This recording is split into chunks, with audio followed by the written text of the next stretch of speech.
Welcome to The Source, where we combine the headlines with in-depth conversations with the newsmakers themselves. Today on the program, it's the House Speaker versus the Senate.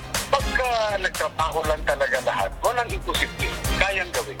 As more senators defend the institution. 20 taon na ako dito sa Senado. Ngayon ko lang naririnig ang Speaker na bumabanat sa Senado. All members are free to defend the Senate. Lawmakers weighing in on charter change and federalism. Siguro mas madaling i-railroad yung mga kailangan na i-railroad. Alam mo, lumang tugi na yan. Lahat naman ang batas. Palagi ng oposisyon, nire-railroad. What will happen to the 2019 elections? And the fate of the Senate under a federal form of government. Senate Minority Leader Franklin Drilon joins us live.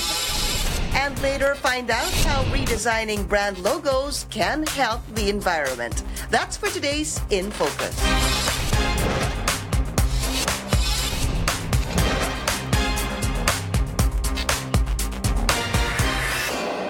Thank you for joining us. I'm Pinky Webb. More senators are defending their chamber against attacks and criticisms. Their defense comes after House Speaker Pantaleon Alvarez took a swipe at the Senate, calling it, quote, mabagal na kapulungan, for supposedly acting slow on some bills. Our senior correspondent Cecil Lardizabal reports a Senate leader even believes there's an agenda behind the remarks.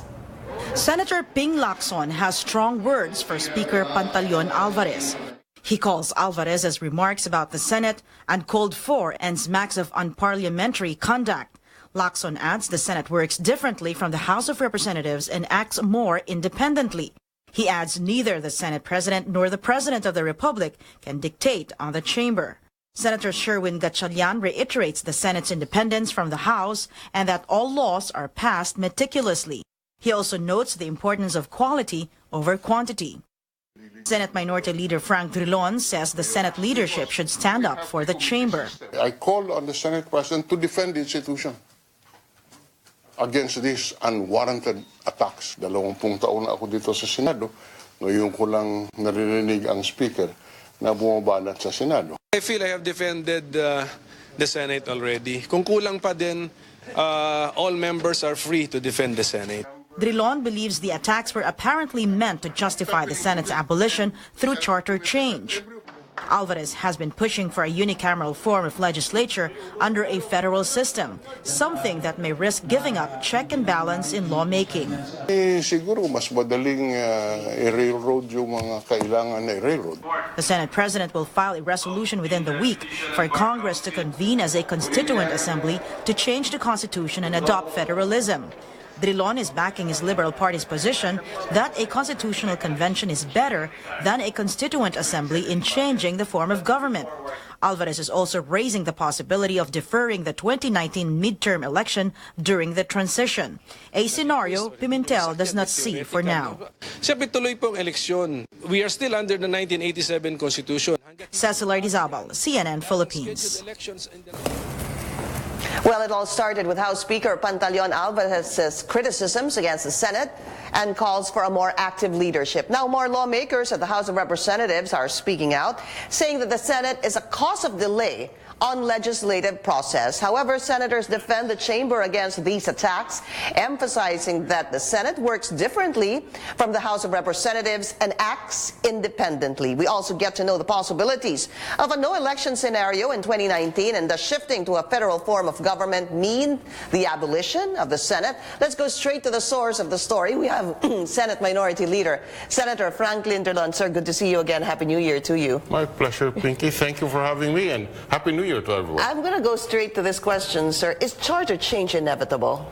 Well, I'm open to it. Let's put it that way. You know, inevitable would really depend upon how Congress, the House and the Senate, would work on it, because amending the charter is principally a function of Congress, of both houses, and ratified and the action of the people. Theoretically, the office of the President does not participate in the amendment of the Constitution, but realistically, as the political leader, certainly the views of the President would influence the views of the legislature, especially the supermajority in Congress. So you're open to it, but are you open to a con-as, or are you just looking at con-con? I'm open to either, although I filed a resolution calling for a con-con. And at the end of the day, it is the review of the Constitution which is important. What is how can we achieve that in the best possible way is something that we can debate upon. But one thing, Pinky, we are of the view that we have to vote separately, I mean the Senate and the House. I cannot imagine a situation where the Senate will be an irrelevant institution in this. And you become irrelevant if, yes, if you vote jointly. If we vote jointly, we become irrelevant. And that is unfortunate an interpretation, Pinky, because when we change the name of the high school in any place of in this country, the Senate can veto by not acting on the proposal from the House. If the Senate's vote is needed to change the name of the high school, I cannot imagine that the framers of our Constitution contemplated a situation where the Senate's vote is just equivalent to that of the 290 or so congressmen in a joint voting. No senator will agree to this kind of an interpretation. No senator. No senator. All of you are going to say you need to vote separately, well, Senator? I would like to think that that's the opinion of all my colleagues, but you know, I cannot speak for all of them having said that. But the more logical, and the more rational, the more legal, the more constitutional position is that we have two chambers, the House and the Senate. Where in the Constitution does it say that in an amendment to the Constitution, the Senate must vote jointly? In fact, Pinky, I'll say this for the first time in your program. Show me a provision of the Constitution which says that the two houses must convene physically together. The Constitution says Congress, by a 3/4 vote of all its members, may propose amendments to the Constitution. Congress, two chambers. So where does it say that we must convene jointly? So that's even another issue that needs to be tackled? We can propose amendments to the Constitution separately, House and the Senate. Okay, let's go to that. We have graphics on this. We're talking about Article 17 amendments or revisions. There are actually three modes, Senator, Yes. of course, con-as, con-con, and pirma, basically. That's correct, yes. Yung paglagda ng mga tao. All right, Section 1. This is what you're talking about. Yeah. Any amendment to or revision of this Constitution may be proposed by, one, the Congress, The Congress, upon a vote of 3/4 of all its members. Where does it say assembly?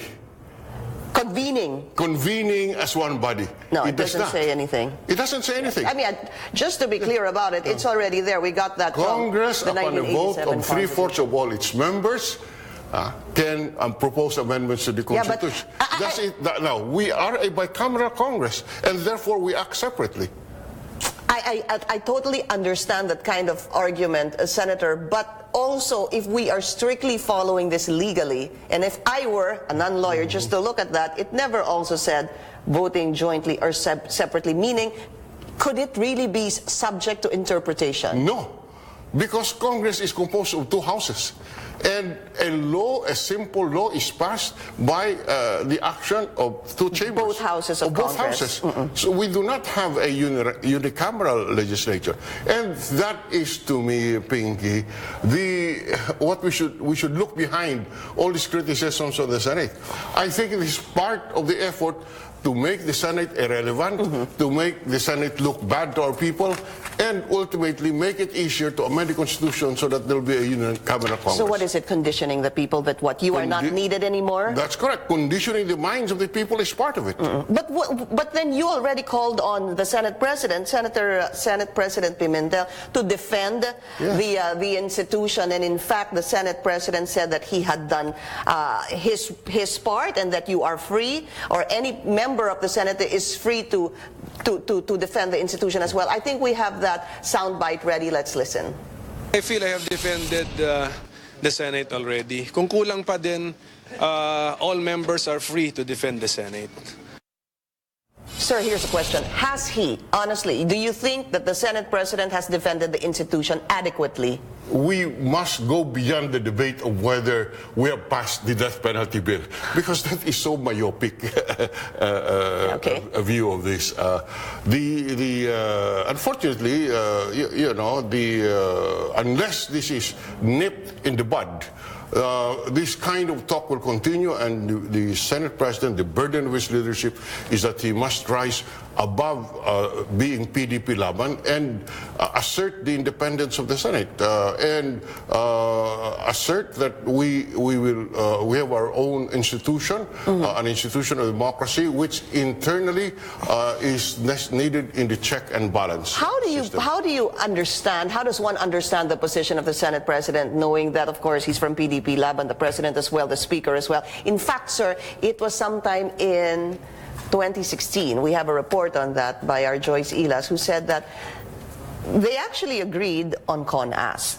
Si Senate President at si Speaker. In fact, there was a little bit of this agreement that you would vote rather separately. But how does he actually shed his being a PDP Laban, a part of the administration, and being the Senate President, sir? So I'm going to go back to that question, sir. Has he adequately defended the Senate after the criticism of the Speaker, sir? The defense of the Senate should go beyond responding on the legislative agenda. That's what I'm saying.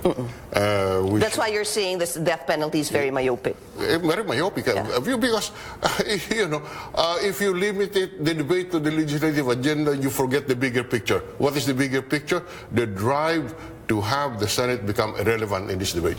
Okay. Now, I'm going to talk about that, because if we were to talk about the federalism, sir, PDP, papasok ko na before I forget, the PDP Laban framework of a federal form of government. From my understanding, Senator, and please correct me if I'm wrong, it had a Senate, and it has a Senate. It's a BICAM. No, whether or not there is a bicameral legislature in a federal system is something that is given either in any model that you would look at. In other words, it depends really on those who are framing the Constitution. A bicameral legislature is possible in a federal system. That's right. A unicameral legislature is possible in a federal system. The powers granted to each chamber is what is important. You have the parliamentary system in England. The House of Lords is more symbolic than anything. The House of the Diet in Japan, the House of the lower house is more powerful, and yes. So it really depends upon if you come together, convene as a CONAS, sir. It's really up to you guys. I'm just saying that the PDP Laban framework, sir, has a Senate and has a Congress. That was my point. And if we vote jointly, goodbye. that becomes irrelevant for Okay, here's another thing I wanted to bring up, Senator. Help me understand this. The Speaker is saying that he will file a resolution this week to convene the Speaker. I'm sorry, the Senate President. Nalito na ako. Si Senate President Pimentel will file a resolution to convene you guys into a CONAS. But Senator Kiko Pangilinan is also saying that as Senate resumes on Monday, as chairman of the Constitutional Amendments, he will hear possible changes in the Constitution. Here's my question, sir. What takes precedence? Of course, we are working in a committee system. All resolutions are referred to the committee having jurisdiction. A proposal to amend the Constitution is referred to the Committee on Constitutional Amendments and Revision of Laws. I used to be the chairman of that committee, and I have had 1 or 2 hearings before I was kicked out. And at that point, when I was hearing it, the last hearing was, I asked for the presence of the Executive Secretary. The Executive Secretary appeared. I asked him, what is the position of Malacanang insofar as amending the Constitution is concerned? The answer was, sir, give us time. We have an executive order which will create a study group to propose the amendments to the Constitution. There, it was composed of 24 members, if I recall correctly. That was the last time we heard of it. Yeah. So at this, so there is a process, Pinky. So it is the resolution is before the Committee on Constitutional Amendments.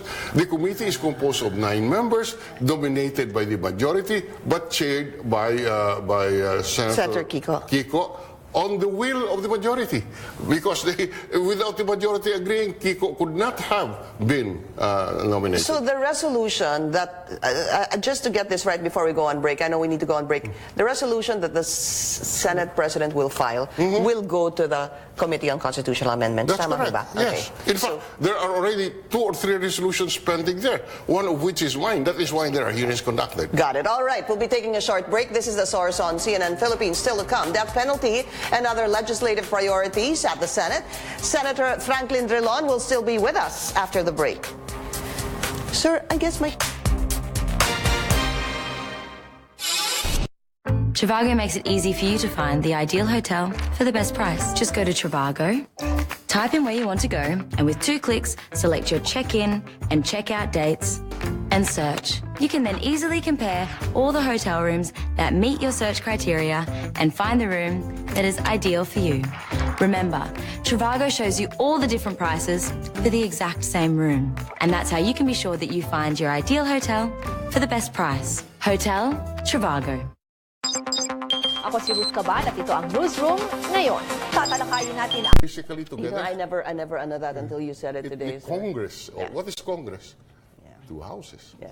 They got nothing. I will argue it that way. This first time I argue it on publicly, and that before you. But it's still a question of, yeah, we're live on Facebook, by the way, Senator. But it's also a question of bringing it up before the Supreme Court. That's the end goal. I mean, that will Well, yes, maybe, but we are an independent body. If the Senate takes the position, No. we will not.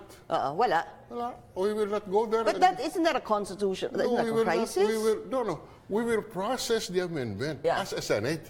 Yes. Pass it 3/4. Yes. Send it to the House. Yeah, pero ibig ko sabihin, sir, if the House chooses to go head on with you on this, na sabihin, hindi, ano tayo, joint tayo. Then question before the Supreme Court na yan. Well, they'll bring it to the Supreme Court. Yeah. Okay lang. We are the rule of law, so the Supreme Court rules. What can we do? Now, since we're live on Facebook, then they can hear you. If this was questioned before the Supreme Court, do you feel that you will get a fair...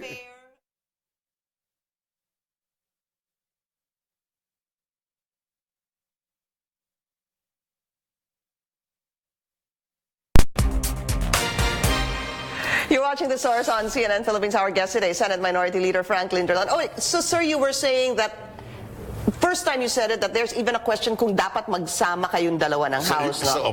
Magsama sa isang kapulungan, sa isang chamber. Because you're Kagaya saying- nung ginawa namin nung martial law extension, we physically convened because the Constitution says voting jointly. So how can you vote jointly? So, does that mean, sir, that hindi kayo papayag, the minority, na magsama ang House at ang hindi Senado? po papayag ang majority, including the minority, is that we vote jointly. Okay, all right. Now, CONCON, again, they were saying, sir, you said you were open to it, but apparently it becomes too expensive. Here's another thing, sir. There are 2 timetables that could be followed if the Senate President is to be followed. He wanted a plebiscite in 2019. And if the Speaker earlier said that he wanted the plebiscite this year. What are your thoughts on that? No, the timetable must be realistic. The Speaker is talking about a plebiscite in May of 19. At 18, si Speaker. Yes. In something like 4 months. Pinky, first, just looking at the situation.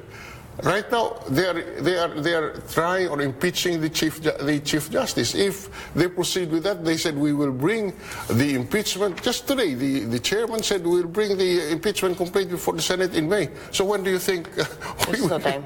There's no time. Yeah.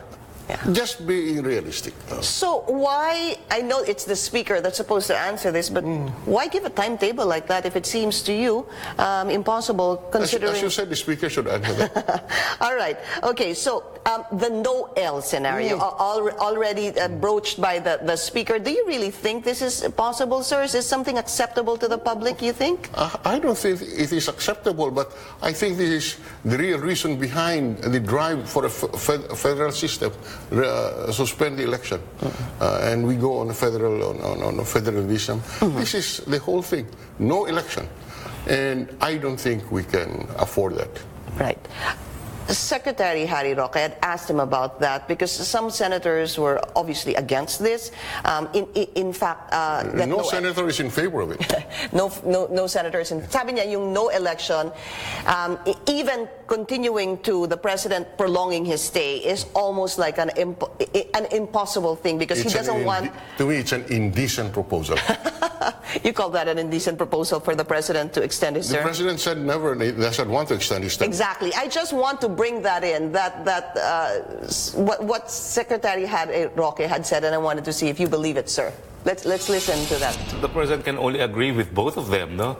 I mean, which proves that really the opposition does not have the monopoly of good policies, no? The president is against Noel. The president is against term extension. So where's the debate? Sir, how's that for an answer? I assume that is the position of the president. In the absence of any evidence to the contrary, I concede that. In the absence of any evidence in the contrary? Because look at what the Senate president said. If president agrees. Yeah. So, you know, at this point, the president is very clear. He does not want any extension of term. It is the congressman, the speaker, who wants an extension of the terms. Yeah. And to me, I will repeat, this is an indecent proposal because you are voting on something that will favor you. But it's also because the speaker was saying, isa kayong mabagal na kapulungan. And I know, sir, that you already said that in your 20 years, ngayon lang kayo nakarinig ng, the word you used was banat sa Senado. Yes. At sa akin, I will repeat, this is, we should look at the statement beyond the alleged failure to execute the legislative agenda, which, by the way, does not include death penalty. In both the LEDAC legislative agenda and in our interchamber legislative agenda, the death penalty is not even there. And as quoting Senator Lacson today, he said that there is no majority of the senators. You don't think that there will be... How can you include that in the legislative agenda? So it's not going to make it. It's not going to pass, sir, this death penalty. Why? Because also the speaker, the Senate President, Senator Pimentel, was also saying that the talks on the death penalty will resume when the Senate begins its work on Monday. In fact, he said that he had intimated this to Senator Manny Pacquiao way back in October. What I know is that Senator Gordon is the head of the Justice Committee, which hears this. And the last hearing that we had, there was a constitutional issue raised. Under our treaty obligations, are we allowed to pass a death penalty bill? Considering, That was the last question raised, and therefore the hearings on the death penalty in the committee level was frozen. Suspended. But last I heard also was that it's going to be Senator Manny Pacquiao as a subcommittee, but I do also know, sir, that you are correct. It was supposed to be Senator Gordon. Pinasa ata kay Senator Manny Pacquiao, who is an advocate. That's correct. And he will let the majority in the committee endorse the death penalty bill for the plenary debates in the Senate. I do not know, but I am not certain that you can get a majority in the committee to endorse the death penalty bill to the floor. Is that good as dead, sir? Huh? Is it as good as dead? Well, I have said... Figure of speech, sir. I've said that the death penalty bill is dead. We'll be taking a short break. This is The Source on CNN Philippines. Please stay tuned.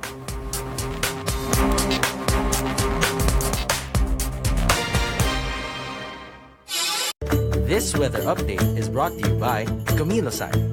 Holiday season is also sore throat season. No worries. Use Camilo-San M Spray. Relieve sore throat the easy way.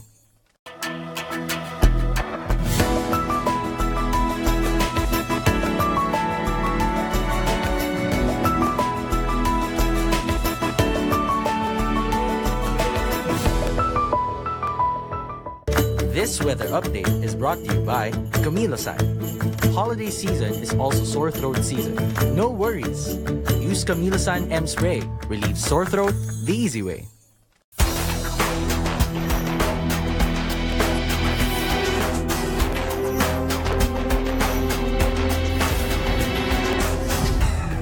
This is Newsnight, where we go above and beyond the headlines. I'm Dion Tiveros.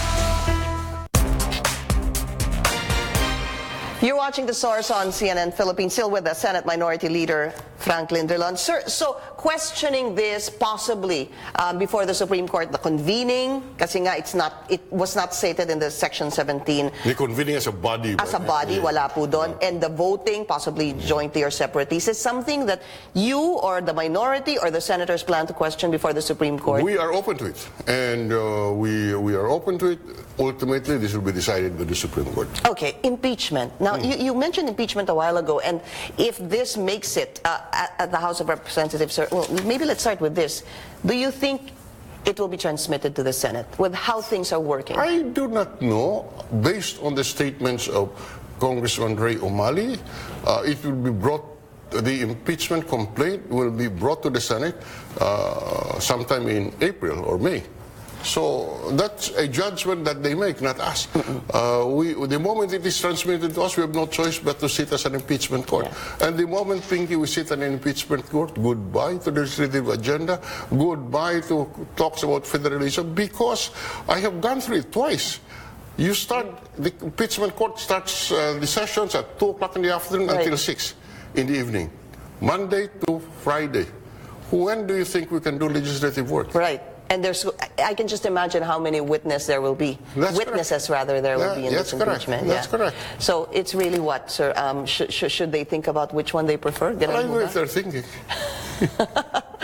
All right. Any priorities at the Senate before you go, Senator? The priorities at the Senate when you resume session. We have stated it. We will support the Bangsamoro Basic Law. Yeah. We will debate on it. We support a good Department of Housing bill. All right. We support a salary standardization law which will grant the corresponding increase to our civilian personnel in government, because we passed, upon the request of Malacanang, the Senate salary standardization law which doubled the salaries of the policemen and our soldiers. And I was arguing on the floor, what about our civilian personnel? This will result in salary distortion. Today, a teacher who comes into the teaching item receives 21,000. A policeman receives 40,000. So shouldn't the teacher, shouldn't the health worker, shouldn't the lawyer in the Department of Justice entry point should be the same as everybody? So this is something that is a priority at the Senate right now? We argued, and there was a resolution passed in the Senate as a condition to the when we passed the salary increase for the policemen and the soldiers, that corresponding increases should be worked out this year for the civilian personnel of the government. Senate Minority Leader Franklin Drilon. Sir, I wish we had more time, but yeah, we're just, the show is 30 minutes. Thank you. Good to see you, sir. Yeah. And we will, of course, find out more information and updates as the Senate resumes. Both houses of Congress resume on Monday, right? Right. That's on Monday. Thank you for joining us here on The Source. I'm Pinky Webb. You're watching CNN Philippines.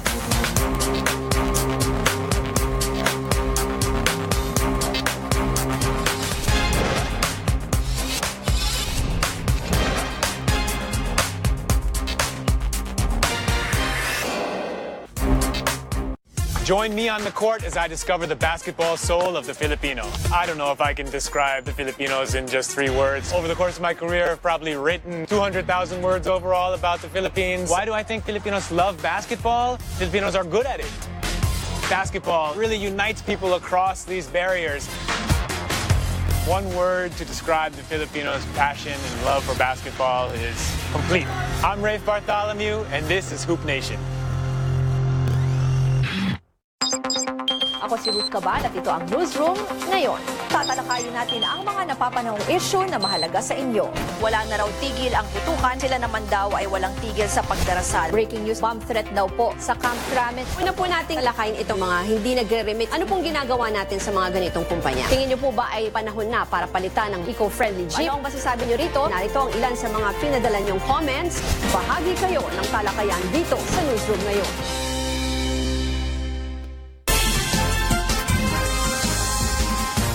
Good morning. Here's the headline at this hour. President Duterte is making good on his promise to increase the salary of his men. He has signed Joint Resolution Number 1. This authorizes the increase in the base pay of military and uniformed personnel. Aside from this, President Duterte wants his cabinet to find ways to raise the salary of teachers. Presidential spokesperson Harry Roque said the president ordered his officials to add a provision in the second tax reform package to fund this. Roque adds the president did not specify the amount, but he may also be aiming to double teachers' entry salary. Entry-level teachers in public schools earn 20,000 pesos, excluding allowances and bonuses. Traslasyon 2018 finished early this morning after a 22-hour procession. Here's a look at some highlights.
Updates will be back at 11:30. I'm Mai Rodriguez. Stay tuned.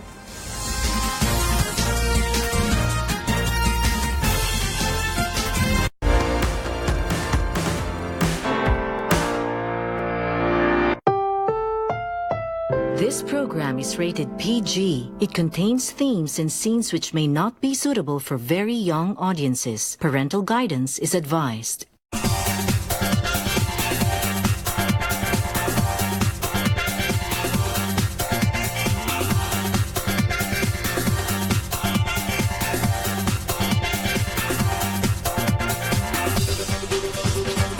This week on Hollywood Express, we take you down the red carpet at the 75th Golden Globes. We bring you an inside look at Tom Hanks and Meryl Streep in The Post and a preview of new releases heading to theaters, including Paddington 2.